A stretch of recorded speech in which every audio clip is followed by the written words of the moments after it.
అమ్మ మీ పేరమ్మా? నా పేరు తురకల నిర్మల. నిర్మల గారు ఎలా ఉందండి ఇప్పుడు చంద్రబాబు నాయుడు ముఖ్యమంత్రి అయ్యితే సంవత్సరం అవుతుందండి. అసలు ఎలా ఉందో మహిళగా చెప్పండి, సామాన్యులు బతకడానికి కానీ ఎలా అనిపిస్తుంది ఆయన పాలన చూసాక? చంద్రబాబు నాయుడు వచ్చిన తర్వాత మహిళలందరూ సురక్షితంగా ఉన్నారు. ఎందుకంటే గతంలో అయితే 5 సంవత్సరాల్లో మేము చూసాము, ఎక్కువ గంజాయి బ్లేడ్ బ్యాచీలు, ఎక్కడ చూస్తే అక్కడ మందు బాబులు వీళ్ళే ఉండేవారు. మరి చంద్రబాబు నాయుడు గారు వచ్చిన ఈ 13 నెలలు, ఈ 13 నెలల్లో కూడా మహిళలు మాత్రం ప్రశాంతంగా ఉన్నారు. ఎందుకంటే గ్యాస్ ఇస్తానని చెప్పారు, గ్యాస్ ఇచ్చారు. అలాగే పెన్షన్లు పెంచుతానన్నారు. మరి జగన్మోహన్ రెడ్డి ఉన్నప్పుడైతే 250 చొప్పున పెంచుకొని 5 సంవత్సరాల్లో 1000 రూపాయలు పెంచారు. అదే చంద్రబాబు నాయుడు గారు ఒకేసారి 4000 చేశారు. 3000 ఉన్న పెన్షన్ని 4000 చేశారు. అలాగే వికలాంగులకి 6000 రూపాయలు చేశారు. ఎవరైతే మంచం మీద ఉంటున్నారో వాళ్ళకి 15000 చేశారు.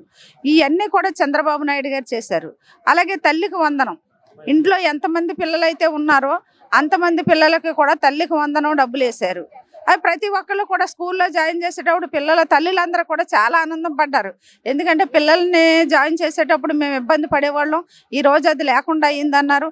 మంచి బట్టలు క్వాలిటీ, వాళ్ళకి ఇచ్చిన బ్యాగ్స్ కానీ షూస్ కానీ అన్నీ కూడా చాలా క్వాలిటీగా ఉన్నాయి. ఎందుకంటే మేము కూడా చూసాం, మా పిల్లలు కూడా అక్కడే ఉంటారు కాబట్టి మేము చూసాం, అవన్నీ క్వాలిటీగా ఉన్నాయి. చంద్రబాబు నాయుడు గారు ఏది చేసినా సరే ఆలోచనతో చేస్తారు. ఆయనకుండే ఆలోచన గొప్పదే. ఎందుకంటే ఇప్పుడు గతంలో మీకు రాజధాని ఎక్కడమ్మా అంటే చెప్పుకోవటానికే లేని పరిస్థితి. అలాంటిది చంద్రబాబు నాయుడు గారు మళ్ళీ పునర్నిర్మాణం చేస్తూ రాజధాని కడుతున్నారు, పోలవరం చేస్తున్నారు. అదే విధంగా మరి ఇప్పుడు ఉచిత బస్సు ఆగస్టు 15కి ఉచిత బస్సు వేస్తామన్నారు. అయితే ఏవైతే చంద్రబాబు నాయుడు గారు చెప్పారో అవన్నీ కూడా చేస్తున్నారు. ఎందుకంటే ఇప్పుడు విషయంలో యువత కూడా ఒక క్రమశిక్షణలో ఉంటున్నారు.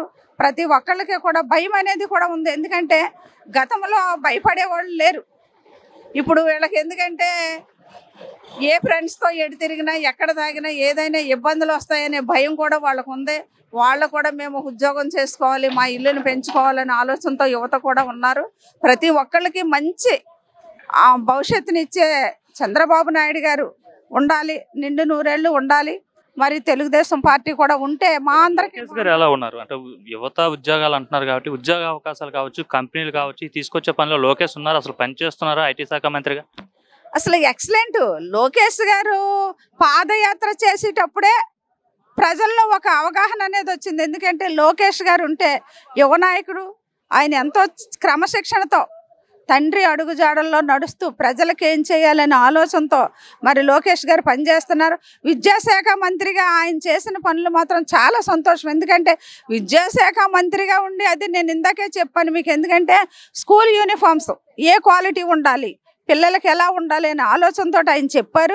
అదేవిధంగా ఆ గతంలో 5 సంవత్సరాల్లో స్కూల్ యూనిఫామ్స్ ఇచ్చారు, వేసుకున్న రెండో రోజే చిరిగిపోయి కుట్టించుకున్న కుట్టుకూలు వేస్ట్ అయిపోయింది. అది మరి ఈరోజు వాళ్ళందరూ తల్లిదండ్రులు చెప్తూ ఉన్నారు ఎంత చక్కగా ఉన్నాయి, బ్యాగులు కూడా చాలా స్ట్రాంగ్గా ఉన్నాయి.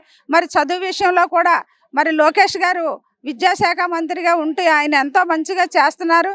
అలాగే ఐటీ ఉద్యోగాలకు కూడా మరి యువత అందరూ కూడా ముందుకు రావాలని చెప్పి ఆయన ఎన్నో కంపెనీలు తెచ్చారు. అవన్నీ కూడా అమలు జరుగుతున్నాయి. ఇవన్నీ కూడా ఎందుకంటే మేము వేరేగా చెప్పకూడదు, తండ్రి కొడుకు ఇద్దరు కూడా ప్రజల కోసమే బతుకుతున్నారు. ప్రజలకి ఎలాగైతే సంక్షేమ పథకాలు అందించాలి, మన రాష్ట్రం ఎలా ఉండాలి అనే ఆలోచనతో ఉన్నారు. ఇద్దరు కూడా ఒకే మాట మీద వస్తున్నాయి కాబట్టి ప్రజలందరూ సంతోషంగా ఉంటారు, చాలా హ్యాపీగా ఉన్నారు. మరి సామాన్యులందరూ బతకడానికి హ్యాపీయేనా? చాలా హ్యాపీ. ఎందుకంటే ఇప్పుడు రేషన్ కార్డులు ఒకటి వస్తున్నాయి, మళ్ళీ రేషన్ కార్డులు కూడా పెట్టారు. ఎందుకంటే పెళ్ళి అయిన తర్వాత గతంలో చూస్తే జగన్మోహన్ రెడ్డి ఒక గ్యాస్ రేషన్ కార్డు ఇచ్చే దాపాలు పోలేదు. ఎందుకంటే ఇప్పుడు చంద్రబాబు నాయుడు గారు వచ్చిన వెంటనే కొత్త రేషన్ కార్డులు, ఎందుకు పెళ్ళిళ్ళు అయ్యి పిల్లలతో ఉన్న వాళ్ళందరూ కూడా రేషన్ కార్డులకు ఎదురు చూస్తూ ఉన్నారు. ఆ రేషన్ కార్డులు కూడా ఇప్పుడు అమలు జరుగుతున్నాయి. అదేవిధంగా కొత్త పెన్షన్లకి, ఇళ్ల స్థలాలకి, గతంలో ఇళ్ల స్థలాలకి మరి జగన్మోహన్ రెడ్డి నేను పట్టా ఇచ్చేసానని చెప్పి ఉత్తుత్తి కాగితాలు సంతకాలు పెట్టి ఎలక్షన్ ముందు ఇచ్చేశాడు.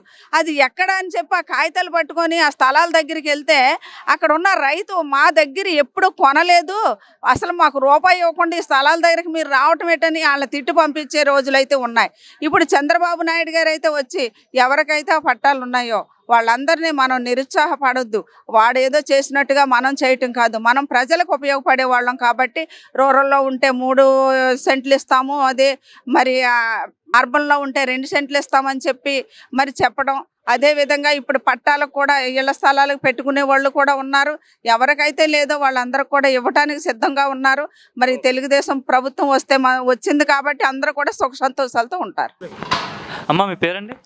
ఎంవి శోభారాణి. ఎక్కడండి మీది? దర్శి. ప్రకాశం జిల్లా దర్శి. అమ్మ ఎలా ఉంది అసలు? కూటమి ప్రభుత్వం వచ్చి ఏడాది అవుతుంది కదా, ఏంటి చంద్రబాబు నాయుడు పాలన చూస్తున్నారు, ఇంతకుముందు జగన్మోహన్ రెడ్డి పాలన చూస్తారు, అసలు ఏంటి తేడా రెండు పాలనలకు?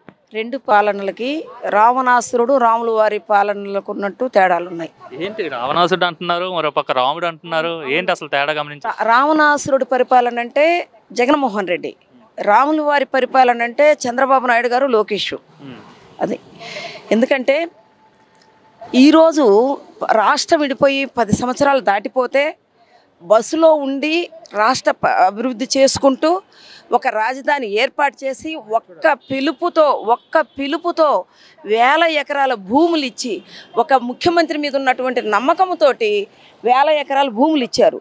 మరి రాజధాని స్టార్ట్ చేశారు అంటే ఒక మాట, అతను ఏమన్నాడు, నేను 3 రాజధానులు, అది తాత్కాలికం అన్నాడు, అది మంచి రాజధాని కాదు అని కూడా ప్రచారం చేయడం జరిగింది అప్పట్లో, ఏది జగన్మోహన్ రెడ్డి గారు ఉన్నప్పుడు. అయితే ఆ తాత్కాలికమని ఎందుకు చెప్పారంటే రాయపూడి దగ్గర అసలైనటువంటి రాజధాని స్ట్రాంగ్గా కట్టుకుందాము. ఇప్పుడు మనం ఒక ఇల్లు కడుతుంటాం అయ్యా, సిమెంట్ కట్టలు ఇనుము వేసుకోవటానికి మనం ఒక చిన్న రేకుల షెడ్ వేసుకుంటాం, పక్కన రేకుల షెడ్ వేస్తాం, ఎందుకంటే సిమెంట్ అయినా దించుకోవాలి కదా. అట్లానే మనకి ఇప్పుడు పరిపాలన జరగడానికి మనకు అందుబాటులో ఈ సచివాలయం జరగాలి, మనం స్ట్రాంగ్గా అక్కడ కడదామనేటువంటి ఉద్దేశంతో చంద్రబాబు నాయుడు గారు చేస్తే దానికి కూడా ఒక కామెంట్ చేశాడు ఆ యాదవ జగను.